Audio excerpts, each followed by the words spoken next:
My next conversation will be with the President of Women in Africa, Ms. Hafsat Abiola-Costello. She, of course, you also know as the founder of Kinda's Kudurat Initiative for Democracy. And a few years ago, her father, MKO Abiola, who was one of the most remarkable Nigerians ever, contested, not a few years ago, decades ago, contested in the most, arguably the fairest election in Nigeria's history, and that was annulled, and it started a downward spiral into a very dark time in Nigeria that we came out of only 20 years ago when we got democracy. Today I will be talking with her across board, generally about democracy and about Africa and where we need to go, especially now that we've had the big pause. That's what we're all calling it, the big pause. And I know I've been talking about the big pause as though we have come to the end with COVID-19. Of course we haven't come to the end. Around the world, the restrictions have been lifted or eased. There's concerns that there will be a second spike because of course people will go back to some version of life as they know it. So I would say that recently I read a story about the Spanish flu, so-called Spanish flu in 1918, that most people died only on the second spike, when people celebrated, when it seemed like they could go back to life as they knew it. Until there's a vaccine or cure, this will be something that we have to manage and grapple with. So I would personally say to everybody that please stay safe, to observe all the protocols, including hand washing, wearing a mask, and being socially distanced from one another until we as human beings, as we always do, find a solution to this latest challenge that we're needing to deal with. Don't How worry. Are you? I'm good. Good to see you. You look well. Look well. Look well. Thank you. I was hesitant to ask you today because I do feel that somehow a date like this might be a little difficult for you generally, given what it means. So I'm really thankful that you, as usual, you're brave. You do what needs to be done. But I must ask you the question, what is June 12 like for you, your end? What is it like? What does that day feel like for you? Very emotional. But I mean, having it be Nigeria's Democracy Day has beautiful. Yeah. It's also beautiful, not just, it's affirming. I'm so happy about that, because it makes it feel as if it wasn't for nothing. Yeah. For such a long time, there was nothing said, nothing done, except in the Southwest. So having President Muhammadu Buhari make such a statement and make it national is so wonderful. Yeah. Really.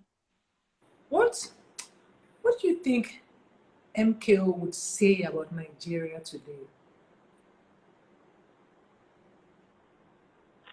I think he would. He had a temper. He had a temper. He would shout, and then within minutes it would,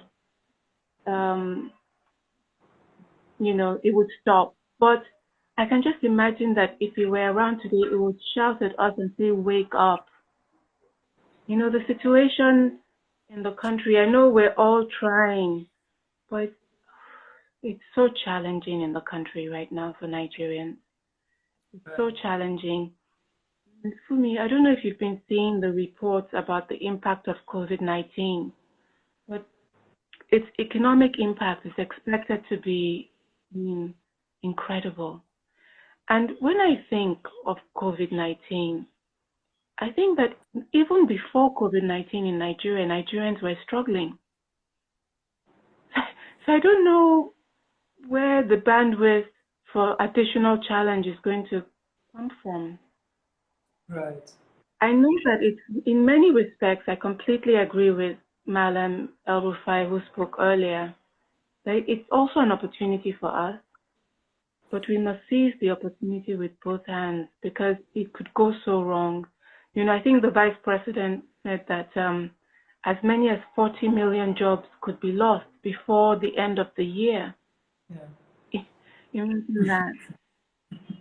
40 million jobs in a place like it's in a place that I don't even know how many million jobs do we have. That was the question I Formal was jobs. asking. That how many million jobs did we have in the first instance, so that we can use 40 million jobs? It's the prognosis is not good. But one of the things I wanted to ask is because if you don't know what went wrong, how do you know what you should do really?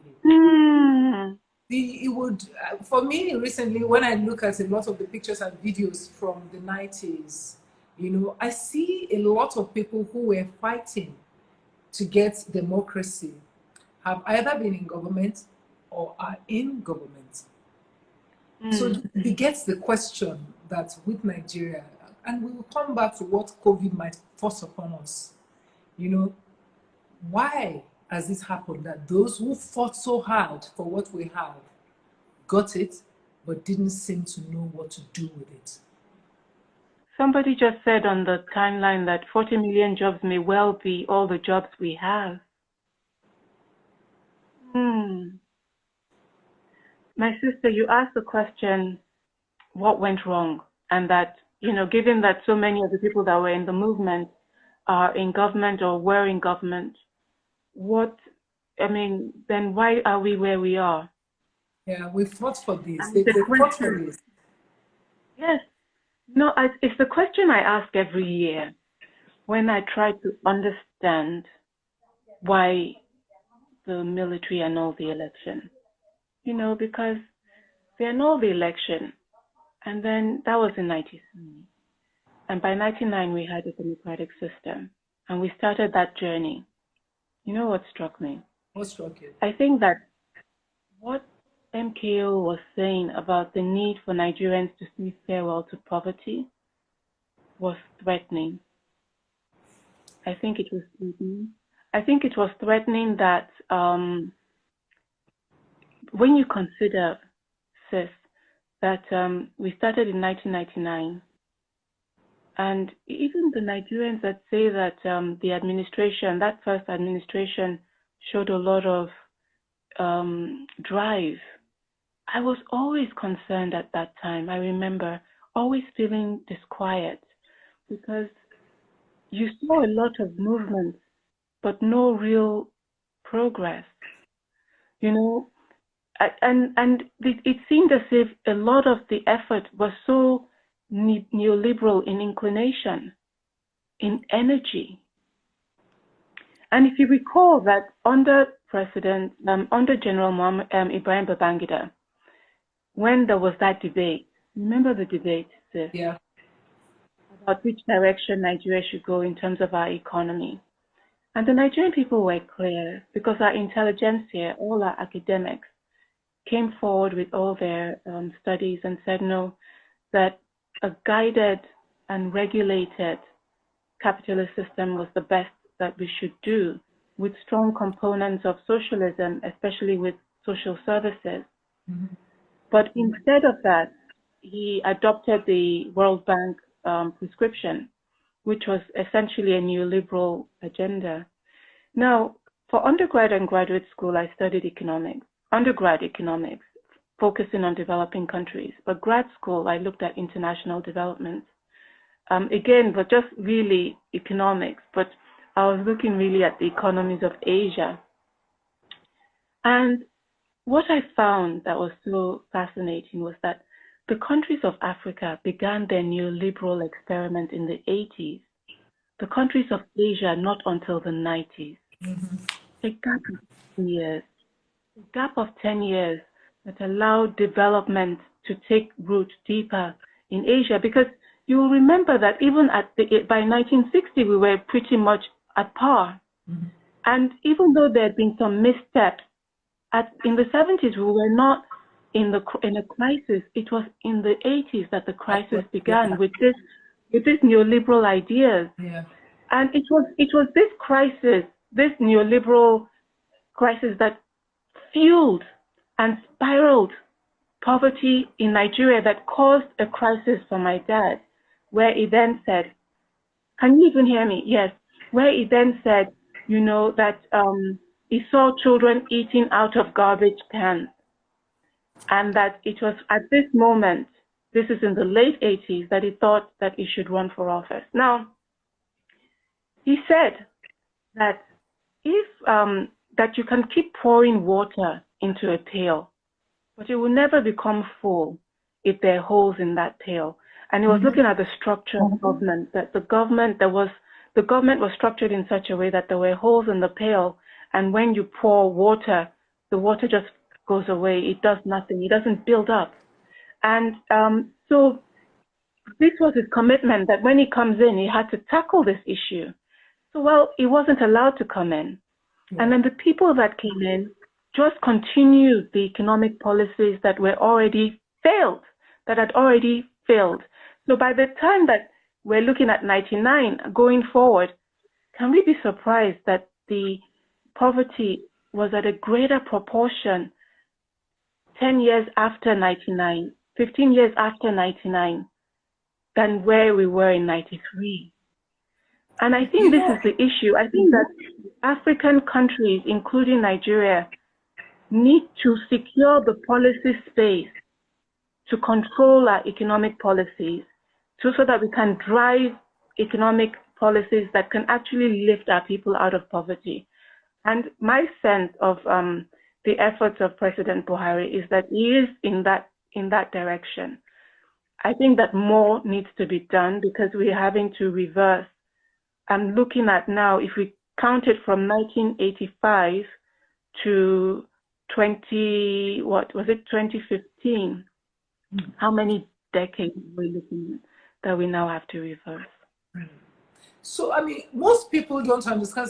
You have two groups of people: those who don't really understand the meaning of the ideologies and the technicalities of the so-called ideologies behind those economic decisions and processes. And then there are people who take strong ideological stance, where once they hear you talk about neoliberalism or talk about, capitalism should be controlled and regulated, all they hear is communism, socialism, that sort of thing. That's what they hear, that you just want to distribute, you want to take money from the rich and give it to the poor. That's what they hear in their mind's eye. And you have a whole generation of people. I see young graduates and young bright minds from really prestigious schools around the world who are returning to Nigeria. And when you talk to them about economics, they're still talking the same thing. So the inequality gap is widening. Actually, even in the countries and the continents where you have those kind of rabid runaway capitalism, we can see the results. So the results are the same. The results are the same. So maybe rising inequality. Break it down what it means. Break it down. Yes. So if, for example, I was talking to Auntie Bosse, who lives with me, and I want her, because I think oftentimes the regular people don't understand. So they cannot fight, or they don't know what to look for when somebody starts talking about what they want to do. Break it down. What will it mean if we had a more regulated, capitalist system on the back end of, some sort of wise, and I use the word wise carefully, because it's not a very, very interesting economic word, but it's a word that is interesting for life, and you have to have leaders who have wisdom. So what would it mean? What would it have meant for Nigeria if we had done it differently? So I think the way we should think about it is this: if we had £1 billion and we dropped £1 billion in Nigeria, just drop it all over the country, and people are buying things, of the Nigerian economy, how much of that 1 billion can be absorbed in the Nigerian economy? By which I mean, when we start spending that money, of the things we buy, how much of it, what proportion of the spend are things that are produced in Nigeria? This is the way to think of it. This is the easiest way, because the more we can absorb of money, so in economics, it's called stickiness, the stickiness of the money. The more sticky your economy is, the more of the money that your economy can absorb, the more productive your economy is. And the better off your people will be, because, once the money comes in, it means the fashion designers are making money. The car manufacturers are making money. The housing, real estate people are making money. The schools are making money. If all of these entities, the car manufacturer, if we're talking about a Peugeot plant in Nigeria, or if we're talking about, the real estate, different kinds of banana islands or, low-income housing estates, the more of it that can be taken in Nigeria and held in Nigeria, that is actually payments for things produced in Nigeria, the better off we would be. Now, to put in place the system that would allow the economy to be the stickiest that it can be, there are two ways. You can just open your market, say your country is open for business, and a lot of the Nigerian states say this, we're open for business, which is good. Then people come in and set up their enterprises, they negotiate the terms by which they come in. Now, for the neoliberal ideology, they believe that you should not put any restrictions on the movement of capital. Yeah. So when they come in, they should just be able to come, you charge minimal taxes, so that you even give them incentives to stay, and then when they're ready, they just move their money out, there's no problem. The challenge with that, especially with minimal taxes, is that taxes is the way that you build the infrastructure that enhances the productivity of your economy. Taxes is the way you invest in the social services, in the first-class schools, public school system, and all these other things. So it's not a good idea for a developing economy like ours to be a low-tax economy, because we need some taxes. Now consider that here in Belgium, where I live, do you know what the tax rate is in Belgium? 50%. 50% of the income of people is taxed in Belgium. And this is a country that is also the home of the EU system. So a lot of EU money already comes into Belgium. But even on top of that, all the workers in Belgium are paying 50%. Well, actually, all the workers of a certain level of income. So if your level of income is low, it's more like 25, 30%, because they have a progressive tax rate. But the higher your income, it can be as much as 50%. Now, African countries in general have the lowest tax rate in the world.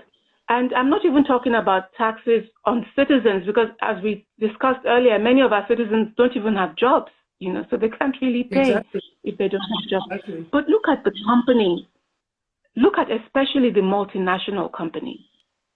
So there was a study that was done by Soros Foundation. You know Soros Foundation, the billionaire George Soros. He has a foundation. And he did a study where he looked at all the money that comes into Africa in the form of capital investment, foreign direct investment, in the form of aid, and all the money that Africa gets. Then he looked at all the money that leaves the continent in the form of profits and all of this, all the money that leaves.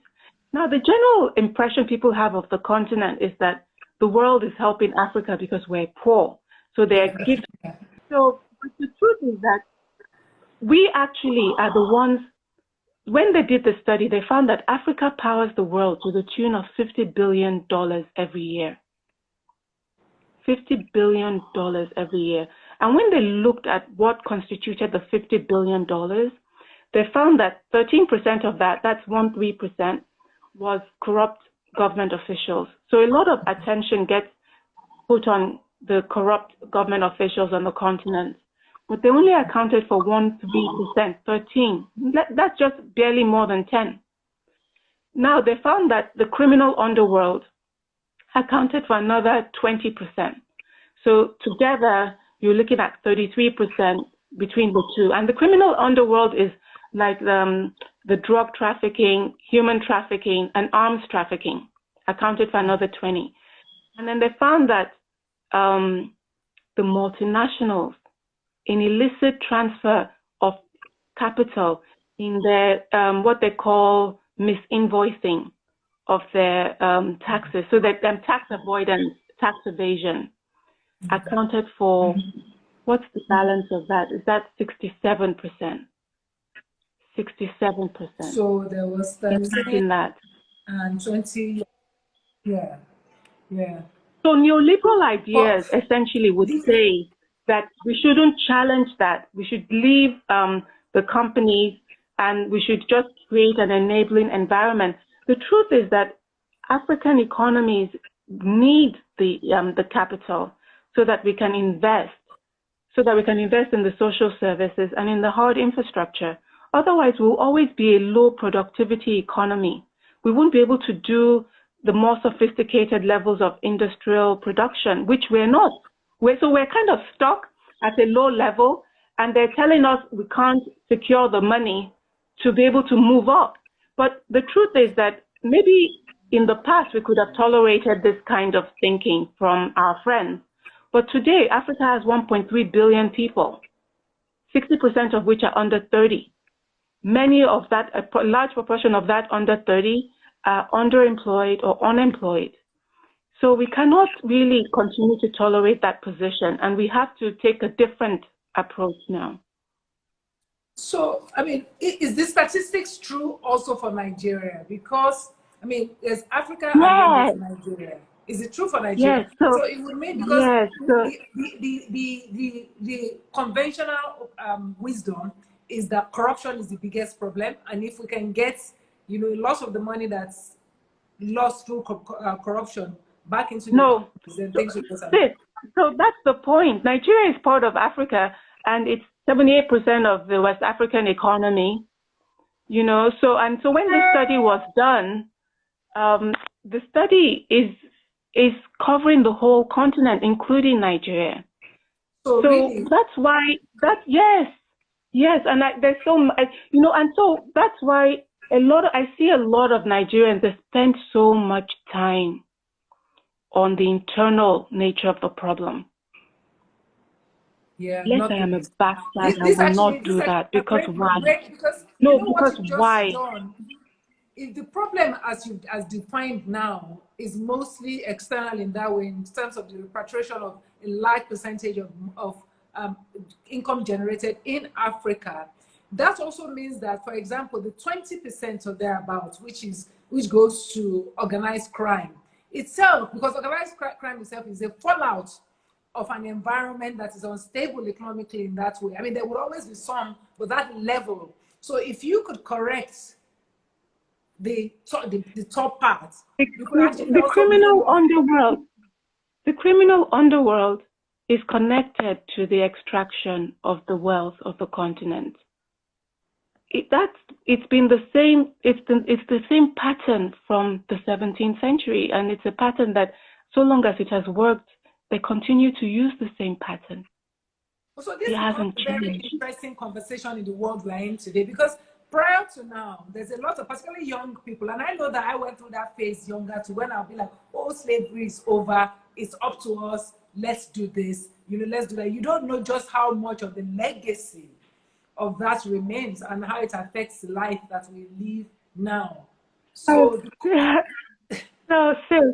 there was a beautiful there was this thing where they said in the 17th century the wealth differential between Africa and Europe was about 3-1. So Europe was 3 times wealthier than we were, and at the point of independence the wealth differential was 35-1. They were 35 times richer than us.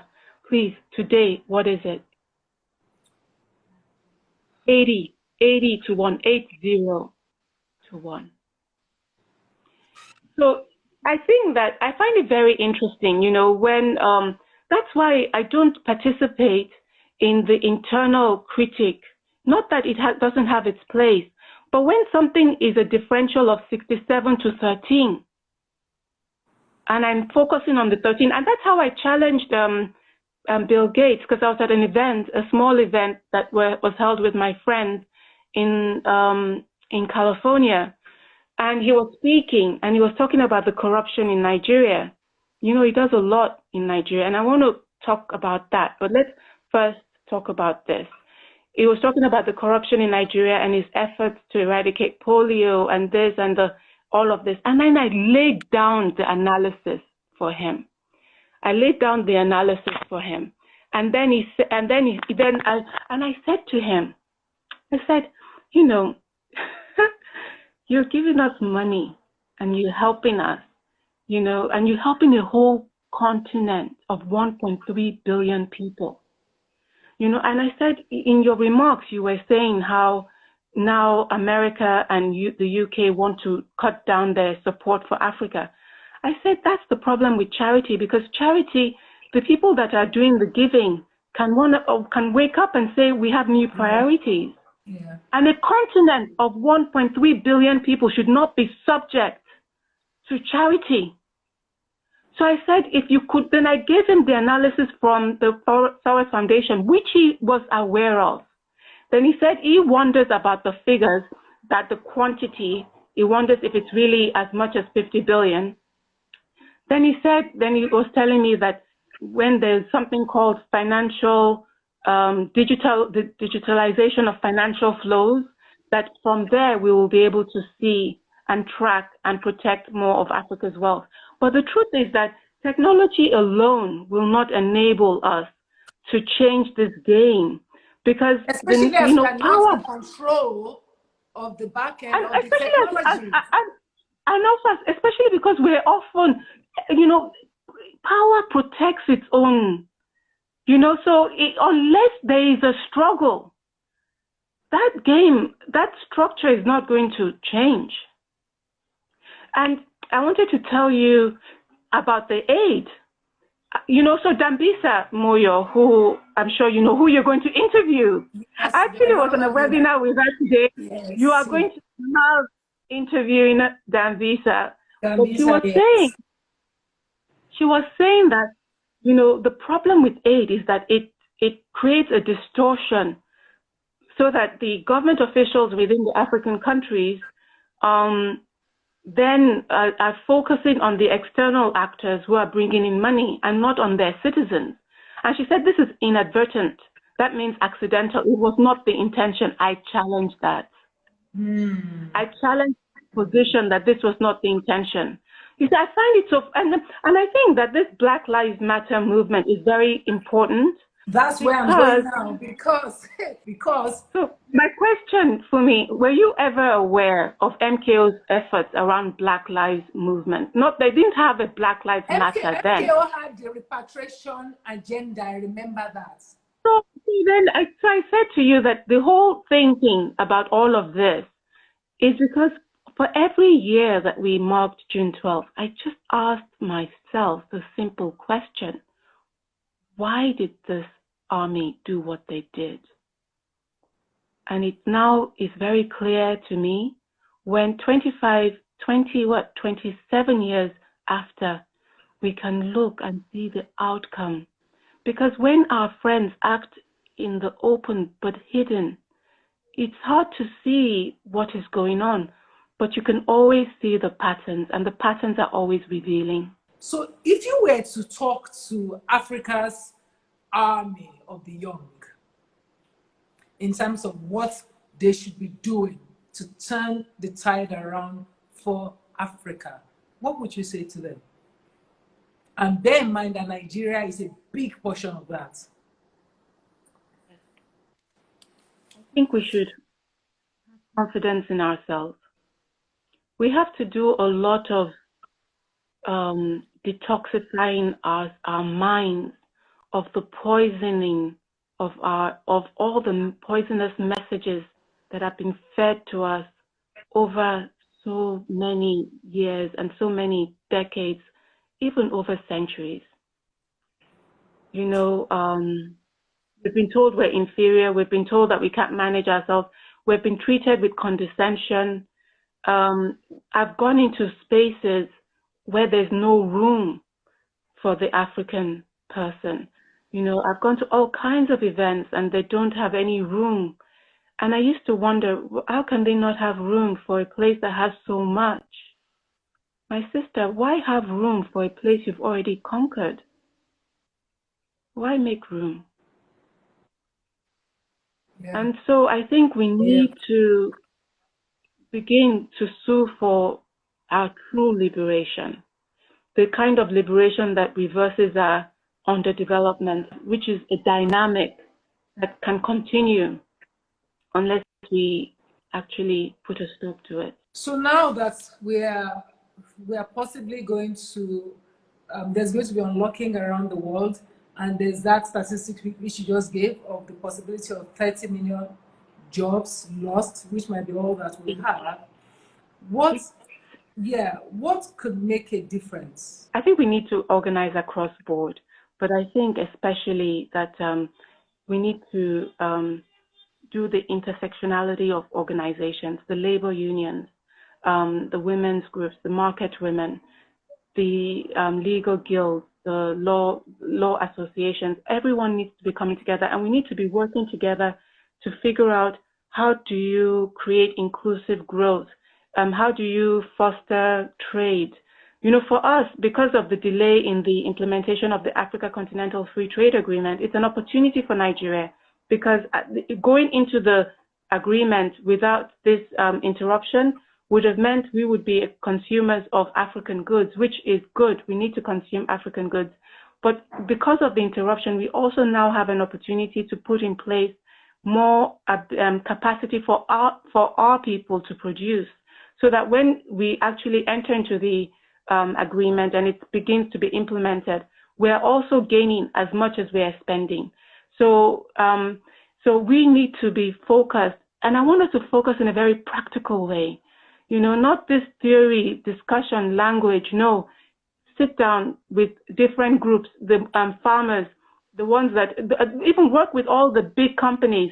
What is your supply chain, and how can Nigerians meet that your supply chain needs?